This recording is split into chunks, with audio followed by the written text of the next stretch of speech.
இன்னும் எத்தனை இழப்பை எதிர்கொள்ளப் போகிறோம்? ராமன் நேரில் வந்தான், வாள் எடுத்து சம்புகனின் சிரசை கொய்தான். தலையிடாய் தொங்கியபடி அவன் தவம் செய்ததற்காக. துரோணாச்சாரி அன்று ஏகலைவனின் கட்டை விரலை வெட்டி கசாப்பு தட்டில் காணிக்கையாய் பெற்றான். ராஜகோபாலாச்சாரி சூத்திர பஞ்சம தமிழ் குழந்தையர் பள்ளிகளை இழுத்து மூடினார். இவர் பள்ளி தலமனைத்தையும் கோயில் செய்வதாக சனாதன விளக்கம் அளித்தார். இவர் பள்ளி தலமனைத்தும் கோயில் செய்தி சனாதன விளக்கம் அளித்தார். நுழைவுத் தேர்வின் பிதாமகன் இவரே. நுழைவுத் தேர்வின் பிதாமகன் இவரே.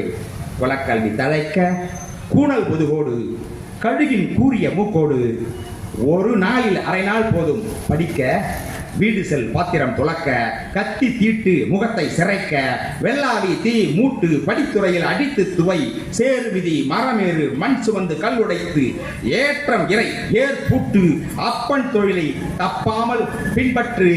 இதுதான் தர்மம், மனு தர்மம், சனாதன தர்மம். கெக்கலித்தான் மோடி மஸ்தான் வந்தான். விஸ்வகர்மா யோஜனா பல்லவியை மாற்றி பாடினான். புதிய கல்வி தேசிய கல்வி என்றான். நவீன வரராசத்திற்கு நீட் என்று பெயர் வைத்தான். காலுக்கடியில் நெளியும் புழுக்கள் நீங்கள், காலுக்கடியில் நெளியும் புழுக்கள் நீங்கள், பூச்சி சிறு விலங்குகள் நீங்கள், நாங்கள் மேலானவர்கள். நான் பிற்படுத்தப்பட்ட தாழ்த்தப்பட்ட சூத்திர பஞ்சம நீங்கள். பார்த்து பார்த்து பாடாபிஷேகம் செய்யுங்கள் எங்களுக்கு, பார்த்து பார்த்து தொட்டு விடாமல். இவர்களின் கல்வி எனும் பெயரால் திரிக்கப்பட்ட தூக்கு கயிறு. கயிறு திரிப்பவர்களின் வயிறு புடைக்கும். கயிறு திரிப்பவர்களின் வயிறு புடைக்கும்.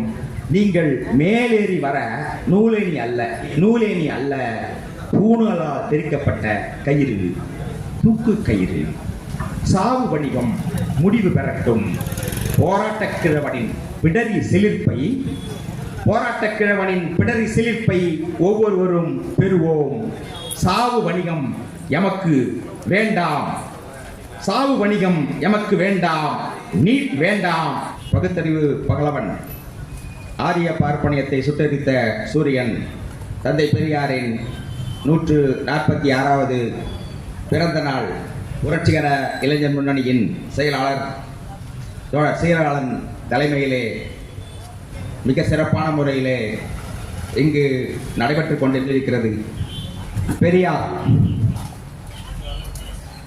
சாதி மறுப்பாளராக மட்டுமல்ல, பெரியார் என்ன செஞ்சார்? சுருக்கமா, கடவுள் இல்லை கடவுள் இல்லை கடவுள் இல்லை என்று பேசியவரா? கம்யூனிஸ்ட் கட்சி அறிக்கையை, மார்க்ஸ் எங்கல்ஸ் எழுதிய கம்யூனிஸ்ட் கட்சி அறிக்கையை தமிழில் கொண்டு வந்தவர். பகத்சிங்கின் நான் நாத்திகன் ஏன், நேற்று பகத்சிங்கனுடைய பிறந்த நாள். பகத்சிங்கனுடைய நினைவு நாளைத்தான் நாம் கொண்டாடி கொண்டிருக்கிறோம். தூக்கு மேடை ஏறியவர், வெள்ளையனை எதிர்த்து இன்று பிறந்த நாளை கொண்டாடுகிறோம். அந்த பகத்சிங்கனுடைய நான் நாத்திகன் ஏன் என்கிற நூலை தமிழிலே கொண்டு வந்தார். அவருக்கு இலக்கியம்லாம் ஒன்றும் தெரியாதையா, முட்டா பசங்க. திருக்குறளுக்கு மாநாடு தமிழ்நாட்டிலே மறைமலையடிகள் நடத்தவில்லை, திருவிக்கா நடத்தவில்லை, எவ்வளோ பெரிய பெரிய அறிஞர்களெல்லாம் நடத்தவில்லை. பகுத்தறிவு பேசிக் கொண்டிருக்கக்கூடிய பெரியார்தான் திருக்குறள் மாநாட்டை தமிழ்நாட்டிலே முதல் முறையாக நடத்தியவர் என்பதை இந்த இடத்துல நான் பதிவு செய்கிறேன். 1 கோடி கொடுத்தா என்ன பண்ணுவீங்கன்னு கேட்குறாங்க பெரியார. நம்ம ஊரில் இருக்கக்கூடிய ஒவ்வொரு பெண்கள் வீட்டுக்கும் சென்று அவர்கள் கையிலே இருக்கக்கூடிய கரண்டியை வாங்கிவிட்டு அவர்கள் கையிலே புத்தகத்தை கொடுப்பேன் என்றவர் பெரியார். குலக்கல்வியை கொண்டு வந்த ராஜகோபால் ஆச்சாரி அவரை எதிர்த்து போராடி 3000 பள்ளிகளை மூடிய போது அதை கண்டித்து மாபெரும் இயக்கத்தை எடுத்தவர் பெரியார். ராஜாஜியை வீட்டுக்கு அனுப்பியவரும் சரி, அந்த அரசியலுக்கு அத்தோடு அவர் தலையெடுக்க முடியாத வகையில் செய்தவரும் தந்தை பெரியார். காமராசர் கல்விக்கண் திறந்தவர் என்று என்கிறார்கள். அதற்கு அச்சாரமிட்டவர் யார் என்பதை யாரும் சொல்வதில்லை. அடுத்த முதல்வராக வர வேண்டும் என்று சொன்னால் ராஜாஜி போன பிறகு தேர்தலிலே சட்டமன்ற உறுப்பினராக தேர்ந்தெடுக்கப்பட வேண்டும், அதற்கு காமராசர் தான் அடுத்த முதல்வருக்கு தகுதியானவர் என்கிற இடத்திலே தீர்மானிக்கிறவர் பெரியாராக இருக்கிறார். காமராசரிடம் பேசுகிற பொழுது குடியாத்தத்திலே நீங்கள் தேர்தலிலே நில்லுங்கள் என்று சொன்னவர் பெரியார். எங்க ஆளுங்க அங்க இல்லைங்களே, விருதுநகர், தூத்துக்குடி அந்த பக்கம் தான் அவங்க ஆளுங்க இருப்பாங்க. ஏன்னா இங்கு வாக்குகள் சாதியின் அடிப்படையில் சமூகம் அப்போ என்று சொன்ன போது, இல்லை குடியாத்தத்திலே நீங்கள் நில்லுங்கள், நான் பார்த்துக் கொள்கிறேன் என்று வெற்றி பெற வைத்தார். உங்களுக்கு நான் என்ன செய்ய வேண்டும் கைமாறு என்று கேட்ட பொழுது, நம்ம ஆச்சாரி மூடியனாரே 3000 பள்ளிகள் அதை திறந்து வையுங்கள் என்று சொன்னார். அவருடைய எண்ணத்தை புரிந்து கொண்ட காமராசர் பதவிக்கு வந்த பிறகு 20000 பள்ளிகளை திறந்தார். யாருடைய எண்ணம்? பெரியாருடைய எண்ணத்தை புரிந்து கொண்டார். இங்கே கல்வி தேவை என்றவர். நான் கட்சிக்காரன் அல்ல, நான் கொள்கைக்காரன் என்று சொன்னவர் பெரியார். இப்படி வைக்கம் வீரர் பெரியார் இப்படி அடுக்கிக் கொண்டே செல்லலாம். ஆனாலும் இந்த இயக்கம் என்பது குறிப்பாக நமது பகுதியிலே நீட் தேர்வு அதன் மூலமாக பாதிப்படைந்து இந்த வர்ணாசிரம கொலைக்கருவியான அந்த நீட்டுக்காக 40 பேர் பலியான ஒரு நிலையிலே அந்த நீட்டை கண்டித்து தொடர்ச்சியான இயக்கம் எடுத்த இந்த பகுதியிலே அதே தலைப்பை எனக்கு இங்கே தொடர் பேச பணித்திருக்கிறார்கள். அந்த வகையிலே கல்வி நீட் என்று 2017 கொண்டு வந்த பிறகு அனிதா தொடங்கி வைத்த மரணம் ஒவ்வொருவராக ஏன் நடந்தது? நாங்கள் கல்வியை சமப்படுத்துகிறோம், இங்கு அனைவரும் சமமாக வர வேண்டும் என்ற நோக்கிலே நீட்டை கொண்டு வந்தார்களா? நிச்சயமாக இல்லை. இங்கு தமிழ்நாட்டிலே நாம் ஒரு நூற்றாண்டு கால வரலாறு இருக்கிறது. கல்வி பயின்று இருக்கிறோம், கொஞ்சம் கொஞ்சமாக மேம்பட்டு வருகிறோம். நடுத்தர வர்க்கம், சற்று மேட்டுக்குடி வர்க்கம், அடுத்து அடித்தட்டு வர்க்கம் என்ற நிலையிலே மக்களுடைய நிலைகள் இருந்து கொண்டிருக்கின்றன. முன்பு ஓரளவிற்கு மருத்துவராக நடேசன் இருந்திருக்கிறார், பல பேர் இருந்திருக்கிறார், பெரிய பெரிய முன்னேறிய பிரிவினர், அந்த காலத்திலேயே பணம் படைத்தவர்கள். ஆனால் அதற்கு பிறகு நடுத்தர மக்களும் அதற்கு அடுத்தபடியாக கீழ்த்தட்டு மக்களும் ஒரு கூலிக்காரருடைய பிள்ளைகள் கூட இன்று அதிக மதிப்பெண் பெறக்கூடிய அளவிற்கு வந்து விட்டார்கள். நீ படிச்சியா, நீ மேலைக்கு வந்து விடுகிறாயா, உனக்கு கல்வியை கொடுத்து உன்கிட்ட வந்து நாங்கள் வந்து மருத்துவம் பார்க்க வேண்டுமா, அதெல்லாம் எங்களுடைய வேலை, 3000 ஆண்டு காலமாக என்று சொல்லி உன்னுடைய வேலையை மறுப்பதற்காக, உன்னுடைய தகுதியை ஒழித்து கட்டுவதற்காக, நீ மேலே வரக்கூடாது என்பதற்காக கொண்டு வரப்பட்ட ஒரு சதித்தனம் தான் நீட் என்கிற ஒரு கொலைக்கருவி. இன்று நம்முடைய இதன் மூலமா மாநிலத்தினுடைய உரிமைகளை மறுக்கிறார்கள். நம்ம ஊரில் படித்தவர்கள் யார் படித்துக் கொண்டிருக்கிறார்கள், என்ன கல்வியை படித்துக் கொண்டிருக்கிறார்கள்? நம்ம தமிழ் தோழர் சொன்னதை போல கால்டுவெல்லுடைய நூற்றாண்டு தமிழ்தான் தென்னிந்திய மொழிகளின் தாய் என்பதையும், சமஸ்கிருதம் இல்லாமல் தமிழ் தனித்து இயங்கக்கூடிய என்ற அறிவையே நம்முடைய தமிழறிஞர்களுக்கே கற்றுக் கொடுத்தது கால்டுவெல். மறைமலையடிகள் அப்பொழுதுதான் சிந்திக்கிறாங்க, அப்படியா சமஸ்கிருதம் தான் என்று சொல்லிக் கொண்டிருந்தார்கள். ஆனால் தமிழ் என்று சொன்ன பிறகு இங்கு தமிழர்கள் அதுவரை நாம் கை நாட்டு வைத்துக் கொண்டிருந்தோம். நாமும் மேட்டுக்குடியில் இருக்கக்கூடிய பார்ப்பனர்களும் சமமா?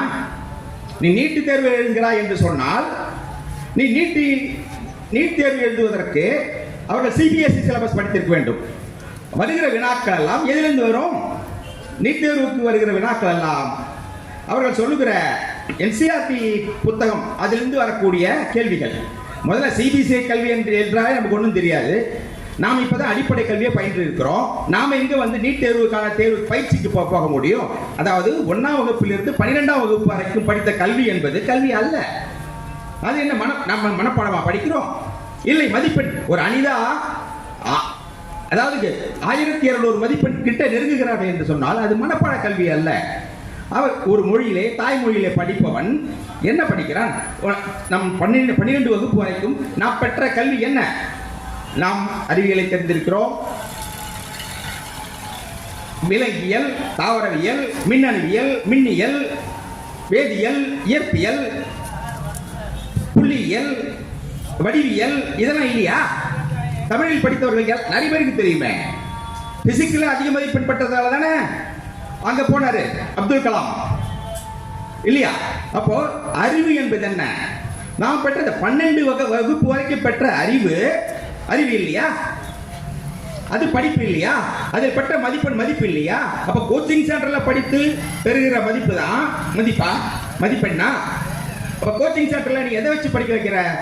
நீட் தேர்வு சிபிஎஸ்இ சிலபஸ்ல இருந்து வரக்கூடிய கேள்விகள்ங்க.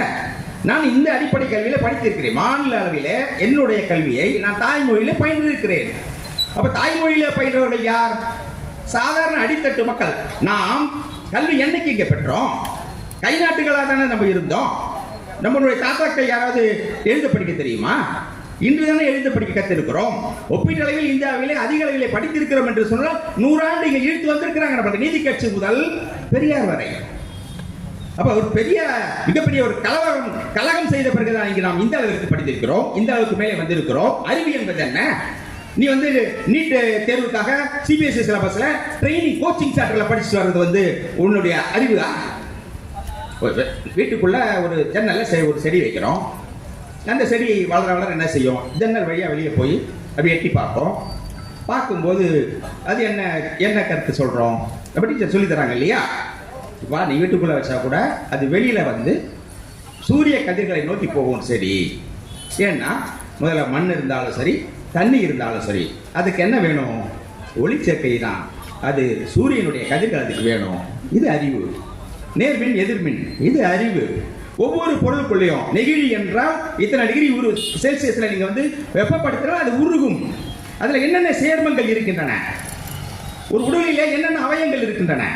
என்னென்ன உறுப்புகள், என்னென்ன உணவு தேவை, என்னென்ன சத்து தேவை, ஏன் கீரையை தின்னணும், ஏன் காய்கறி தின்னணும், எந்த அளவுக்கு புலால் தின்ன வேண்டும், எந்த அளவுக்கு இறைச்சி உண்ண வேண்டும், எந்த அளவுக்கு பருப்பு இன்று உணவில் இருந்து கட்டட கலை வரி பெற்றுக் கொள்வதுதானே அறிவு. ஒரு கட்டிடத்திற்கு எந்த அளவுக்கு கடைக்கால் வேண்டும், இப்படி கற்றுக்கொள்வதுதான் அதாவது ஒரு செயலை பற்றிய தத்துவம். அந்த தத்துவத்தை புரிந்து கொள்வதுதான் அறிவு. அப்படிப்பட்ட அறிவிலிருந்து எல்லாம் நான் மதிப்பெண் பெறுகிறேன். அவற்றை புரிந்து கொண்டு அதற்காக வைக்கப்படுகிற தேர்விலே நான் படித்த மதிப்பெண் பெறுகிறேன். என் குழந்தைகள் மதிப்பெண் பெறுகின்றன. அந்த மதிப்பெண் 1200க்கு 1199 இருந்தால் கூட நீ நீட் தேர்வுகளை எழுதினாதான் என்று சொல்வது இது சமத்துவமா? நீட் தேர்விலே இன்று வெற்றி பெற்றிருக்கக்கூடியவர்கள் யார் என்று பார்த்தால், நேற்று பார்த்தேன் நான் ஒரு 8 பேரை வேலம்மாள் பள்ளியிலே முதல் மதிப்பெண் பெற்றவர்களை ஒரு நேர்காணல் செய்கிறார்கள். அவங்க என்ன சொல்றாங்கன்னு பாருங்க. 2 ஆண்டுகள் அவங்க +2 டெக்ஸ்ட் புக் என்று சொல்கிறார்கள். அந்த டெக்ஸ்ட் புக்ல 2 ஆண்டுகள் சைடா தான் படிக்கிறாங்க. ஆனா எதை படிக்கிறாங்கன்னா, இந்த என்சிஆர்டி புத்தகத்துல இருந்து அது என்சிஆர்டி அது ஒரு பப்ளிஷர். என்சிஆர்டியினுடைய புத்தகங்களில் இருந்து வரக்கூடிய கேள்விகள் 40,000 கேள்விகள்ங்க. 40,000 கேள்விகளை 2 ஆண்டு அவர்களுக்கு இடைவிடாமல் கேட்டு அவர்களுக்கு பயிற்சி கொடுக்கிறார்கள். அந்த 40,000 கேள்விகள்ல 15,000 வினாக்கள் இருக்கு இல்லையா? அந்த 15,000 வினாக்கள் வரக்கூடிய அளவிற்கு டெஸ்ட் ஒரே நாள்ல 15,000 கேள்வி கேட்க முடியாது. இப்போ 15,000 கேள்விகளை எத்தனை நாள் கேட்டிருக்க முடியும்? தேர்வு எத்தனை நாள் வைத்திருக்க முடியும்? எத்தனை தேர்வு நடத்தி இருப்பார்கள்? ஒரு மாணவனை அப்போ அந்த அளவிற்கு ஒரு கோச்சிங் சென்டர் அவர்களை தூக்கி விடுகிறது என்று சொன்னால் எவ்வளவு பணம் படைத்தவர்களாக, எவ்வளவு பணம் கொடுப்பவர்களாக, பணம் கட்டி தான் அந்த படிப்பை சேர முடியும். அவன் சிபிஎஸ்இ சிலபஸை தொடர்ந்து சின்னதிலே படித்திருக்க வேண்டும். அப்போ இப்படி பணம் படைத்தவர்களும் இவர்கள் மேட்டுக்குடியினரும் குறிப்பா பார்ப்பன கூட்டங்கள் ஒரு ஆய்வு செய்யறான். இந்தியன் எக்ஸ்பிரஸ் ஆய்வு என்று பார்க்கிற போது, அதாவது ஒரு 50 பேர் அவன் கணக்கு எடுக்கிறான் டெல்லி இது போன்ற பகுதிகளில். அந்த 50 பேரிலே அதிக மதிப்பெண் பெற்றவர்கள், முதல் மதிப்பெண் பெற்றவர்கள் 38 பேர் பார்ப்பனர்கள். அவங்க இடைவிடாமல் கோச்சிங் சென்டருக்கு போனவர்கள். அப்போ பள்ளிக்கூடத்தில் படிக்கிற படிப்பு இல்லையா? இப்ப நீ வைக்கக்கூடிய இந்தியா என்பது தேசிய இனங்களின் சிறைக்கூடாரம். இந்த தேசிய இனங்கள் ஒவ்வொன்றுக்கும் தனித்த மொழிகள் உண்டு, தனித்த பண்பாடு உண்டு, தனித்த பழக்க வழக்கங்கள் உண்டு. தனித்த உணவு முறை உண்டு, தனித்த உடை உண்டு. இப்படி இருக்கிற போது நீ அவன் அவனவன் மொழியில் எந்த நிலையில் இருந்திருக்கிறான். நீ என்னைக்கு சாதிய சமூக அமைப்பை உருவாக்கி அந்த சமூக அமைப்பிலே மேலாதிக்கத்திலே உட்கார்ந்து கொண்டிருக்கக்கூடியவர் பார்ப்பனன். அந்த பார்ப்பனனுக்கு துணை செய்யக்கூடியவர்கள் பனியாக்கள். இப்ப இவன் மேலே வந்து கொண்டே இருக்க வேண்டும். சூத்திர பஞ்சம தாழ்த்தப்பட்ட பிற்படுத்தப்பட்ட மக்கள் என்ன செய்ய வேண்டும்? நீ கீழே இருக்க வேண்டும். நீ எடுபடி வேலை வேணா செய்யலாம். நீ குமாஸ்தா கல்வி என்று அந்த கல்விக்கு வேணா நீ போகலாம். வெட்டியான், நீ பறையன், பல்லன், வன்னியன், சக்கிலியன் என்று சொல்லி பிரித்து நீ என்ன சொல்ற? நீ குழி தோண்டு வெட்டியா வேலை செய். நீ மண்ணு சொம, நீ சேடு மிதி, நீ வழக்கு தட்டு, நீ கரண்டி புடி, நீ சமையல் பண்ணு, அடுப்பகரையில் சாவு. பெண்களுக்கு உரிமை உண்டா? பார்ப்பனியத்தில் பெண்ணுக்கு கல்வியை கொடுத்தது யார்? நீதி கட்சி காலத்திலேயே பெண்களுக்கு ஓட்டுரிமை கொடுத்திருக்கிறார்கள். பெண்களுக்கு ஓட்டுரிமை நீதி கட்சி காலத்தில் வழங்கிய பிறகு 5 ஆண்டு கழித்து தான் பிரிட்டிஷ்லேயே கொடுக்குறான் ஓட்டுரிமை. அப்ப தமிழ்நாடு எந்த அளவிற்கு வகுப்புவாரி பிரதிநிதித்துவம் பார்ப்பனர் அல்லாத ஒரு இயக்கம் என்று கட்டினார்கள். அதனுடைய தொடர்ச்சியாக தந்தை பெரியார் முழு வீச்சிலே இறங்கினார். இந்த வகையில நீ ஒரு சாதிய சமூக அமைப்பில் மேல் அந்த ஆதிக்கத்தை பராமரித்துக் கொண்டு நிர்வகித்துக் கொண்டிருக்கக்கூடிய நீயும் அதன் அடியிலே காலிலே மிதிப்பட்டு உதைப்பட்டு நசிந்து கிடந்த நாங்களும் ஒன்றா? நீ இப்ப மட்டும் எப்படி ஒன்றுன்னு சொல்ற? நீ ஒரு சமத்துவத்தை பேணணும்னு சொல்றல, நீட் தேர்வு எழுதுற சமமா இருக்குன்னு சொல்றல. ஒரு வினோத் இந்த அம்மையார் வினேஜ் போகத் இல்லையா, மல்யுத்த வீராங்கனை 100 கிராம் அதிகமாச்சுன்னு சொல்லி ஓரம் கட்டல. அப்போ ஒரு புஷ்டியான ஒரு 2 பேர் புஷ்டியானவங்க, நல்ல திறன் பெற்றவங்க, நல்ல பயிற்சி பெற்றவங்க, ஆனா 2 பேரும் மோதிக்கொள்ளுகிற சண்டை போடுகிற ஒரு போட்டியிலேயே நீ 100 கிராம் அதிகமான ஓரம் கட்டுறிய. அப்ப சமத்துவத்தை எவ்வளவு துல்லியமா நீ பாக்குற? ஒலிம்பிக் கமிட்டி சொல்லுதுன்னா இந்திய கமிட்டி வாயை மூடிட்டு இருக்குல்ல, காலையில இருந்து மாலை வரைக்கும் அந்த ஒரு நாள்ல நடக்கிற அந்த ஏற்றத்தாழ்வை நீ பார்க்க கூடாது இல்ல அப்படின்னு நீ பேசணும்ல. நீ பேசலையே, பார்ப்பனியம். அப்ப அங்க ஒரு சமத்துவத்தை உன்னால் புஷ்டியான 2 பேர் தான் போட்டி பண்ணணும் போது ஒரு நோஞ்சான ஒரு பக்கெட் பிரிவும் ஒரு வலுவான ஒரு பக்கெட் பிரிவும் சேர்த்து எப்படி ஒரு போராட முடியும், ஒரு போட்டியிட முடியும்? அப்ப இங்க எங்க சமத்துவம் இருக்கிறது? சமத்துவம் என்று சொல்லுவதும் போய் தான். நேர்மையான போட்டி இருக்கிறது உங்களிடம். சரி, நீட் தயா கொண்டு வந்த நம்ம பிள்ளைங்கெல்லாம் அடிச்சு பிடிச்சி அப்ளை பண்ணிட்டாங்க. நான் என்ன பண்ண, ஒரு நேர்மையான பார்ப்பனியம் எவ்வளவு கீழானது என்பதற்கு பாருங்க. ஒவ்வொரு குழந்தைங்களையும் வெளி மாநிலம், எங்க தமிழ்நாட்டில் இருந்து ஆந்திரா, இங்கிருந்து கேரளா, இங்கிருந்து மைசூர் அனுப்புறாங்க தேர்வு மையம். திடீர்னு சொல்றான், தேர்வு மையத்துக்கு போனவர்களை அங்க போனவொடனே நீ கமலை கேட்டு கொலுசை கேட்டு முடியெல்லாம் பிரிச்சு பிரிச்சு பார்க்கறான். அத்தனை தடவை பார்க்கறாங்க அந்த பொண்ணு. அது முதல் கட்ட அமர்வுல எழுத வேண்டிய இது என்னம்மா முடிய என்னங்க அதே போட்டு போட்டு பார்க்குறீங்க. முட்டி போட்டு நின்று பார்த்தா கஷ்டமா இருக்கு, முட்டி போட சொல்லி பார்த்துருக்காங்க 1 மணி நேரம். அப்போ ஏன்னா கேட்குறாங்க, ஏங்க அதே பார்க்குறீங்கன்னா, இல்லை உன்னை பார்த்தாலே ஒரு மாதிரி இருக்கு, அந்தம்மா சுமாராக இருக்காங்க, பார்ப்பனத்தி மாதிரி இல்லை, சூத்திர பெண். அதான் என்ன பண்ணுறான், நீங்களாம் வந்துடக்கூடாது, மென்டல் டார்ச்சர் கொடுக்குறிய. ஒரு ஆரோக்கியமான போட்டிக்கு தகுதியானவனா நீ? சூழ்ச்சி நயவாஞ்சம் வந்தானே டார்ச்சர் அடிக்கிறான், காதில் டார்ச் அடிச்சு போகிறான், கண்ணில் டார்ச் அடிக்கிறான். ஏன் கண்ணில் என்னங்க நான் ஒழிச்சு வச்சுட்டு போகிறேன்? இது கிளிப்பில் ஒன்றும் கேமரா கிடையாதுங்க. நீ செல்ஃபோன் வாங்கிக்க, மற்றெல்லாம் வாங்கிக்கோ, புக்கு வாங்கிக்கோ, புத்தகங்கள் வாங்கிக்கோ. ஆனால் உனக்கு ஒரு நேர்மையான போட்டி இருக்கா? தகுதி திறமையில் நீ இருக்கக்கூடியவன் தானே. உனக்கு ஏன் அவ்வளோ அச்சம், அவ்வளோ பீதி வந்துடக்கூடாதுன்னு ஒரு நடுக்கம் உனக்கு ஏன்? அப்போ அந்த ஒரு சிவப்பு கலர் உடை கொடுத்துட்டாங்க ஒரு பண்ணு, நீ வீட்டுக்கு ஓடு, உடை மாற்றிப்பா. இப்போ எவ்வளோ ஒரு கீழ்த்தரமான முறையில் நடந்திருக்குது. அப்போ உனக்கு நேர்மையானவன்னு நீ கிடையாது.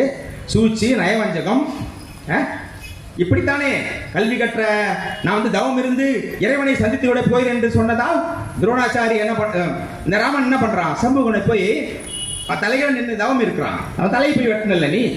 இது நேரடியா போய் செஞ்சு வெட்டினான். துரோணாச்சாரி என்ன பண்றான், டேய் கட்ட வரல போடுறான்னு வாங்கிட்டான்.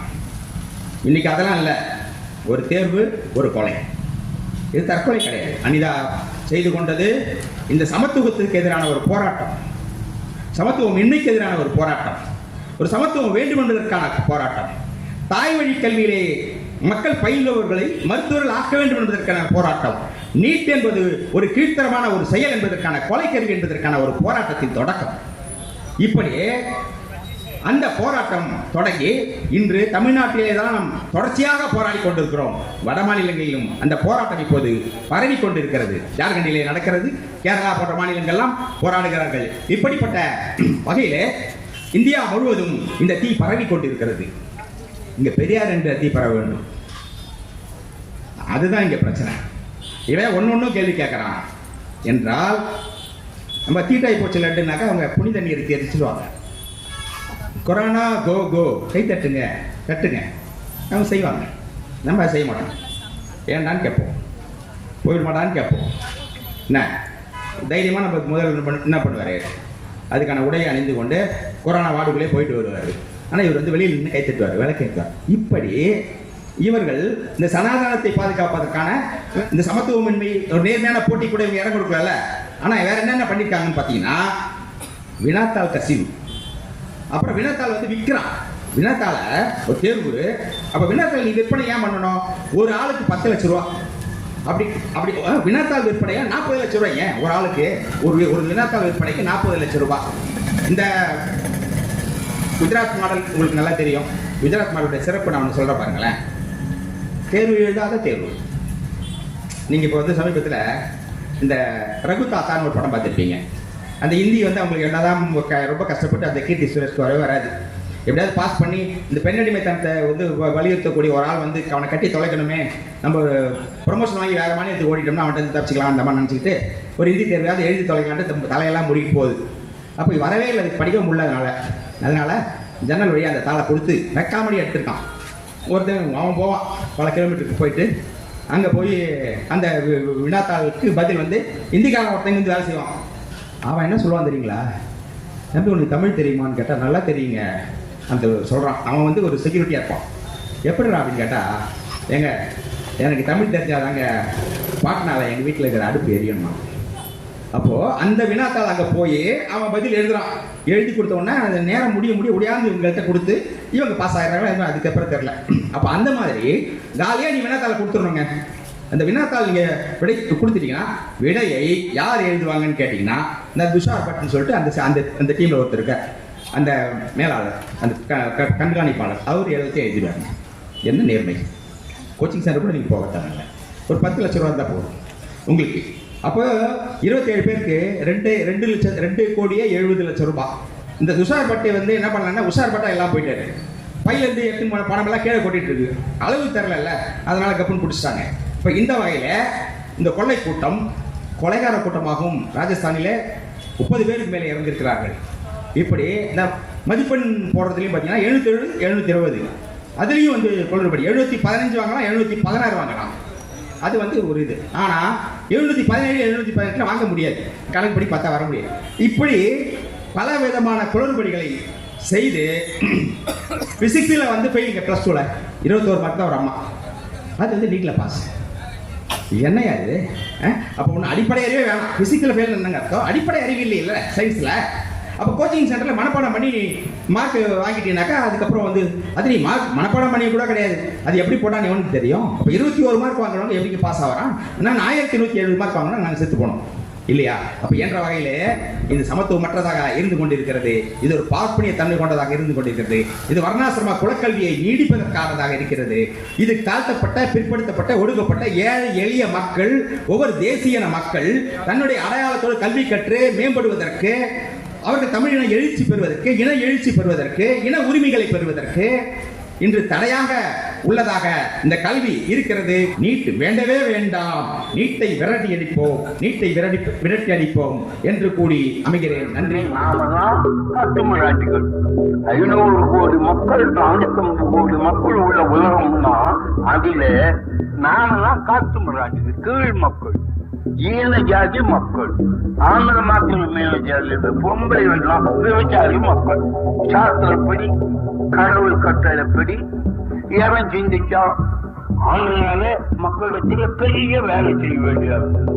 10 கிட்டு போட்டு ஆகாது, மருந்து கிழங்கு கொடுத்து ஆகாது, கிழிக்கணும். மேஜர் ஆபரேஷன் பண்ணாதான் நம்ம கிட்ட உருப்படி ஆகும்.